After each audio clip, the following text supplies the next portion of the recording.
आज इस वीडियो में हम लोग जानेंगे जीव विज्ञान क्या है, यह कितने प्रकार से होता है। आइए हम व्हाइट बोर्ड के माध्यम से हम देखते हैं कि जीव विज्ञान क्या है और यह कितने प्रकार से होता है। जीव विज्ञान या बायोलॉजी। जीव विज्ञान जिसे हम बायोलॉजी कहेंगे। क्या है जीव विज्ञान? जीव विज्ञान हम उसे कहेंगे विज्ञान की वह शाखा जिसके अंतर्गत हम जीवों का अध्ययन करेंगे, जीवधारियों का अध्ययन करेंगे, जीव विज्ञान कहलाता है। फिर से सुनिए, विज्ञान की वह शाखा जिसके अंतर्गत हम जीवों का अध्ययन करेंगे, जीवधारियों का अध्ययन करेंगे। एक ही बात है, जीवों का अध्ययन या जीवधारियों का अध्ययन जीव विज्ञान कहलाता है। बायोलॉजी, जीव विज्ञान या बायोलॉजी। इसको सर्वप्रथम नाम कौन दिया, इसको हम जान लेते हैं। लैमार्क और ट्रेवेरेनस वैज्ञानिक का नाम है लैमार्क और ट्रेवेरेनस।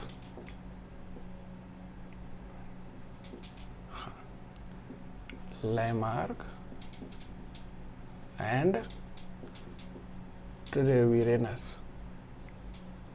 हाँ, जीव विज्ञान का सर्वप्रथम प्रयोग लैमार्क और ट्रेवेरेनस ने किया था, लेकिन जीव विज्ञान के पिता अरस्तु जी कहलाते हैं, क्योंकि अरस्तु ने ही ढेर सारी जीव विज्ञान पे ढेर सारी पुस्तकों को उन्होंने लिखा, जैसे प्लांटेरम, एनिमलिया, ढेर सारी पुस्तक है उनके। तो जीव विज्ञान हम किसे कहेंगे? जीवों का अध्ययन। जीव विज्ञान दो शब्दों से बना है। देखा जाए तो जीव विज्ञान दो शब्दों से बना है, बायोस और लॉगोस। बायोस का मतलब होता है लाइफ, जीवन, लाइफ, जिसको हम जीवन कहेंगे। और लोगोस का मतलब होता है स्टडी, अध्ययन, स्टडी। देखा जाए तो जीवों का अध्ययन, जीवधारियों का अध्ययन जीव विज्ञान कहलाता है। जीव विज्ञान को हम सुविधानुसार, अध्ययन की सुविधानुसार हम दो भागों में बांटते हैं, जंतु विज्ञान और वनस्पति विज्ञान। जीव विज्ञान को सुविधानुसार हम दो भागों में बांटते हैं, जंतु विज्ञान और वनस्पति विज्ञान। जंतु विज्ञान जूलॉजी, वनस्पति विज्ञान बॉटनी। देखते हैं, बायोलॉजी को हम दो भागों में बांटते हैं, जूलॉजी और बॉटनी। जूलॉजी को जंतु विज्ञान और बॉटनी को वनस्पति विज्ञान। ठीक है। बायोलॉजी को हम दो भागों में बांटेंगे, सुविधा अनुसार, अध्ययन की सुविधा अनुसार, जंतु विज्ञान और वनस्पति विज्ञान। जंतु विज्ञान में हम जंतुओं का अध्ययन करेंगे, सीधी सीधी बात। और वनस्पति विज्ञान में हम पेड़ पौधों का अध्ययन करेंगे, प्लांट्स का अध्ययन करेंगे। ये रहा जूलॉजी का दो मुख्य भाग।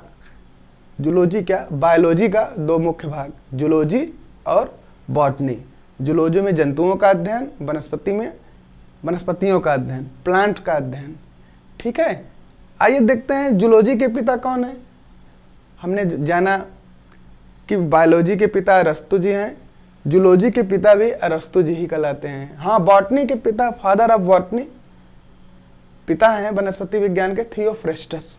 नाम है इनका थियोफ्रेस्टस। थियोफ्रेस्टस, थियोफ्रेस्टस जी वैज्ञानिक का नाम है, वे हैं वनस्पति विज्ञान के पिता। और बाकी जीव विज्ञान के पिता और जंतु विज्ञान के पिता एक ही हैं, अरस्तु।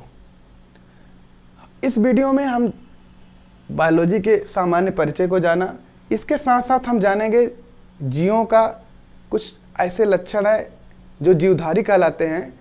यानी जीवधारी क्यों कहलाते हैं, उनके कुछ विशेष लक्षण होंगे, यानी जीवों का जो लक्षण है उसको जानेंगे। किस आधार पे हम उनको जीवधारी कहेंगे, आइए देखते हैं।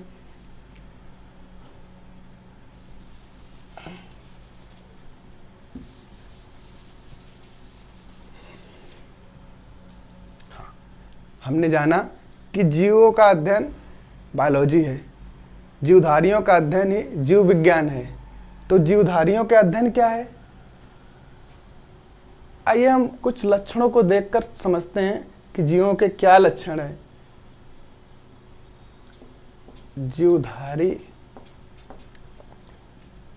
जीवधारियों के अध्ययन, जीवधारियों के लक्षण क्या है? जीवधारियों के लक्षण, सबसे पहले हम एक लक्षण को लेते हैं जो कि बहुत ही महत्वपूर्ण है, कोशिकी संरचना। क्या है? कोशिकी संरचना, सेलुलर ऑर्गेनाइजेशन, कोशिकी संरचना। पहला नंबर पर लेते हैं कोशिकीय संरचना, सेलुलर ऑर्गेनाइजेशन, सेलुलर ऑर्गेनाइजेशन। प्रत्येक जीव एक कोशिका से बना होता है। प्रत्येक जीव जो जीवधारी है उसका प्रमुख लक्षण है कि वह कोशिका से बना होता है, सेल से बना होता है, कोशिका से, सेल से, SCLL, सेल, कोशिका से बना होता है। उसी में उसकी पूरी रासायनिक जैव अभिक्रियाएं होती रहती हैं, तभी वो जीवन कहलाता है। आइए हम सेकेंड लक्षण को देखते हैं, बाद में अध्ययन करेंगे हम कोशिका क्या होती है। दूसरा लक्षण हम यहाँ पे देख लेते हैं जो जीवधारियों के लक्षण है। देखा जाए तो रिस्पायरेशन, रिस्पायरेशन जिसको हम श्वसन कहेंगे। प्रत्येक जीवधारियों में श्वसन होता है। श्वसन क्या होता है? ऊर्जा उत्पन्न करने के लिए श्वसन होता है, कोशिका में ही होता है। आगे हम अध्ययन करेंगे श्वसन क्या होता है। आज सिर्फ परिचय श्वसन। जीवधारियों के दूसरा महत्वपूर्ण लक्षण है श्वसन। और लक्षण देख लेते हैं। मेटाबॉलिज्म, मेटाबॉलिज्म इसको हम कहेंगे उपापचय। उपापचय, उपापचय क्या है? शरीर के अंदर, अंदर का मतलब कोशिका के अंदर बायोकेमिकल रिएक्शन, जैव रासायनिक अभिक्रियाएं होती रहती हैं, अनेक अभिक्रियाएं होती रहती हैं जीव के अंदर। अंदर जब भी कहें तो इसका मतलब सेल, क्योंकि जीव सेल से ही तो बना है। तो कई अभिक्रियाएं, रासायनिक अभिक्रियाएं प्रतिपल हर क्षण चलती रहती हैं, इसी से तो जीवन संभव हो पाता है। उसको हम कहेंगे मेटाबॉलिज्म, उपापचय। ये तीन महत्वपूर्ण लक्षण हो गए। और लक्षण देखते हैं। अगर हम देखें तो ये तीसरे नंबर पर आता है। चौथे की बात कर लेते हैं, growth and development. Growth and development, growth and development, वृद्धि और विकास। सभी जीवधारियों में वृद्धि होती है, विकास होता है।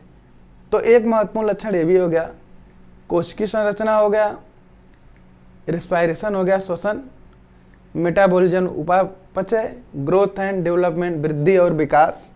आइए हम और इसी क्रम में और लक्षण देखते हैं। एक महत्वपूर्ण लक्षण है रिप्रोडक्शन। क्या है? रिप्रोडक्शन, रिप्रोडक्शन, जनन, जिसे हम कहेंगे जनन। क्या है जनन?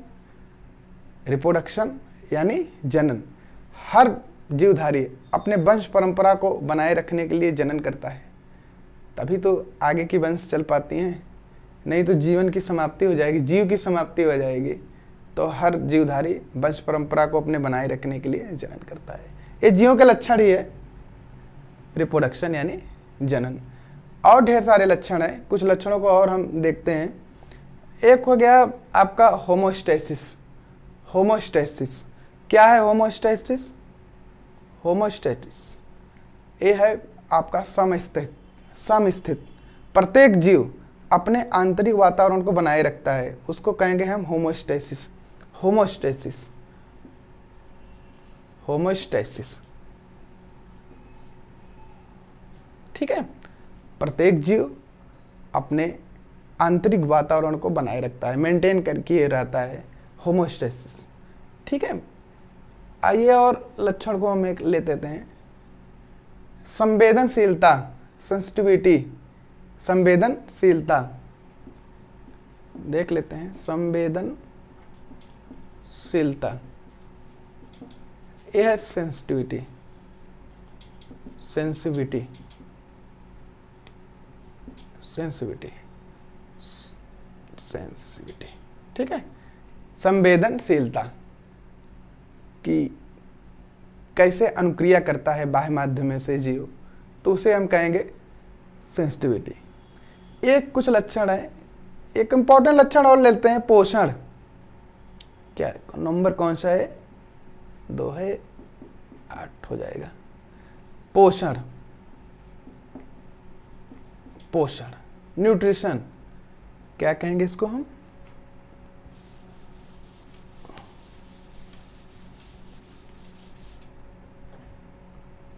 न्यूट्रिशन, न्यूट्रिशन, न्यूट्रिशन का मतलब पोषण। प्रत्येक जीवधारी को पोषण की आवश्यकता होती है। पोषण में ढेर सारे रासायनिक अपक्रियाएं होते हैं, जैसे पाचन। पाचन में देखा जाए तो मेटाबॉलिज्म को ही कहेंगे।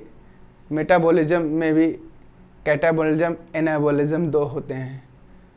एक में ऊर्जा का संगठन होता है, दूसरे में ऊर्जा का विखंडन होता है। ऊर्जा का संचित भी होता है और ऊर्जा का विखंडन भी होता है, उसे हम मेटाबॉलिज्म कहेंगे। ठीक है, तो दोस्तों आज हमने देखा जीव विज्ञान क्या है, विज्ञान, जीव विज्ञान को हम कितने भागों में बांट सकते हैं, इसके पिता कौन कौन से हैं, कौन कौन से लोग हैं, और जीवों का अध्ययन जीव विज्ञान है, बायोलॉजी है, तो जीवधारियों के कुछ लक्षण क्या हैं जिसके आधार पर हम उनको जीव कहेंगे या सजीव कहेंगे, जीव कहेंगे या सजीव कहेंगे। तो आज हमने इन सब लक्षणों को देखा, ये बहुत महत्वपूर्ण है। आगे की वीडियो में हम विस्तार से सेल है, रेस्पिरेशन है, मेटाबॉलिज्म है, रिप्रोडक्शन है, जो भी कुछ है उसका अध्ययन करेंगे। आप बने रहिए और जुड़े रहिए।